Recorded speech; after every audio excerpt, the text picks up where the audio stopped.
Trending ngayon sa social media ang isang picture frame na inuugnay ng ilang fans kina Kim Chiu at Paolo Avellino. Marami ang napansin sa naturang frame matapos itong makita sa isang video na mabilis na kumalat online dahilan upang muling humandar ang detective mode ng Kim Paulandia. Bukod dito, naging usap-usapan din ang isang video kung saan makikitang masayang nagse-selfie umano sina Kim at Paolo sa loob ng isang dressing room.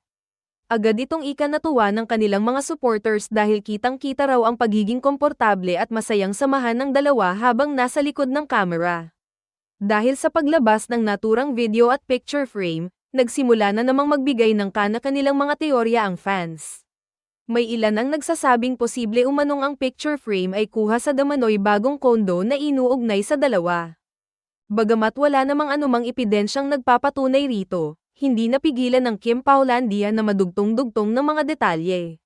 May iba pang netizens ang nagkomento na kung totoo man ang kanilang hinala, napakagandang tingnan o mano na may mga larawan silang magkasama na nakadisplay bilang mga alaala ng kanilang masasayang moments.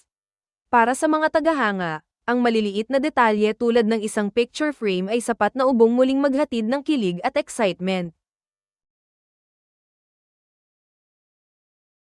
Trending ngayon sa social media ang isang picture frame na inuugnay ng ilang fans kina Kim Chiu at Paolo Avellino.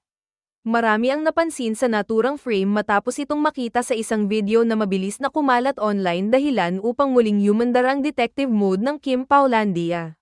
Bukod dito, naging usap-usapan din ang isang video kung saan makikitang masayang nagse-selfie umano sina Kim at Paolo sa loob ng isang dressing room. Agad itong ikanatuwa ng kanilang mga supporters dahil kitang-kita raw ang pagiging komportable at masayang samahan ng dalawa habang nasa likod ng kamera. Dahil sa paglabas ng naturang video at picture frame, nagsimula na namang magbigay ng kanilang mga teorya ang fans.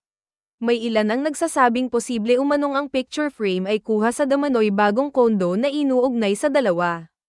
Bagamat wala namang anumang epidensyang nagpapatunay rito, hindi napigilan ng Kim Paulandia na madugtong-dugtong ng mga detalye.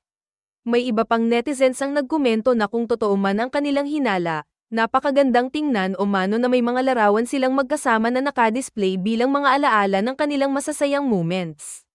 Para sa mga tagahanga, ang maliliit na detalye tulad ng isang picture frame ay sapat na ubong muling maghatid ng kilig at excitement.